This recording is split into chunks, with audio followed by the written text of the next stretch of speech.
మొత్తము 5 మెంబర్స్ ని అరెస్ట్ చేయడం జరిగింది. దీంట్లో 2 నైజీరియా వాళ్ళు, తర్వాత 3 మన దగ్గర వాళ్ళు.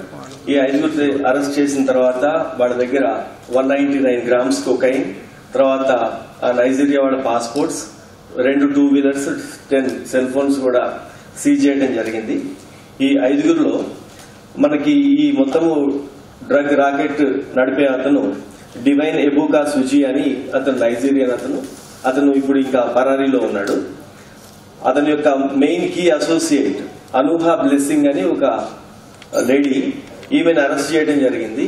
ఈమె previously Dhoolpet police station limits లో కూడా ఒక కేసులో, డ్రగ్ కేసులో ఉంది. ఆమె అరెస్ట్ అయ్యి బెయిల్ మీద ఉంది ఆ కేసులో. ఇప్పుడు ఆమెను ఇంట్రాగేట్ చేసిన తర్వాత వచ్చిన ఇన్ఫర్మేషన్ బట్టి చూస్తే 20 times ఇప్పటి వరకు ఆమె హైదరాబాద్ కి డ్రగ్స్ తీసుకొని వచ్చిందని అర్థమైంది. ఈమె నైజీరియా అయితే ఆమె పాస్పోర్ట్ ని ఇంకొక ఐడెంటిటీ క్రియేట్ చేసుకుని ఆఫ్రికా కంట్రీ సంబంధించిన వేరే యుని కంట్రీది ఇంకొక పాస్పోర్ట్ క్యారీ చేసింది. అది ఎందుకంటే ఇప్పుడు ఈ ట్రాన్స్పోర్టేషన్ మొత్తం కూడా డ్రగ్స్ క్యారీ దాంట్లో కూడా ఆ ఐడెంటిటీ ఎస్టాబ్లిష్ చేసి రేపు మొత్తం ఇదంతా అయిపోయిన తర్వాత మళ్లీ వాళ్ళ కంట్రీకి వెళ్తే ఆమె క్లీన్ చిట్ గానే వెళ్లాలా. ఆమె ఒరిజినల్ ఐడెంటిటీ దాచిపెట్టుకోవడానికి ఇంకొక కంట్రీది కూడా ఫేక్ పాస్పోర్ట్ తీసుకుని ఈ ట్రావెలింగ్ చేస్తా ఉంది.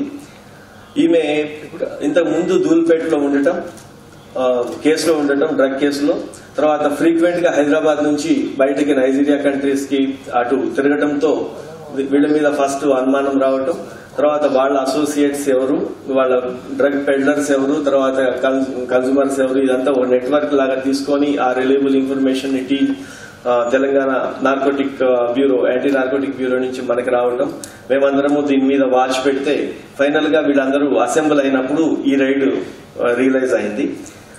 ఈవెన్ ఇప్పుడు ఈ అనుహా బ్లెస్సింగ్ ని అరెస్ట్ చేయడం జరిగింది. దాంతో పాటు ఇంకొక కీ అసోసియేట్ ఉన్నాడు, ఎజెన్విలీ ఫ్రాంకిల్ ఉచెన్నా అని. ఇతను కూడా నైజీరియా అతనే, ఇతను కూడా అబ్స్కాండింగ్ ఉన్నాడు. ఇప్పటి వరకు ఈ కేసులో ఉన్న వాళ్ళలో 5 మన దగ్గర ఉన్నారు, 2 అబ్స్కాండింగ్ ఉన్నారు. తర్వాత దొరికిన ఇంకొక నైజీరియన్ అజీజ్ నోహీమ్ ఒడిషాలా అని చెప్పి అతను కూడా నైజీరియా అతనే. ఇతను ఫస్ట్ మన దగ్గరికి ఇండియా వచ్చేటప్పుడు 2014లో స్టూడెంట్ వీసా అని చెప్పి తీసుకొని రావడం జరిగింది.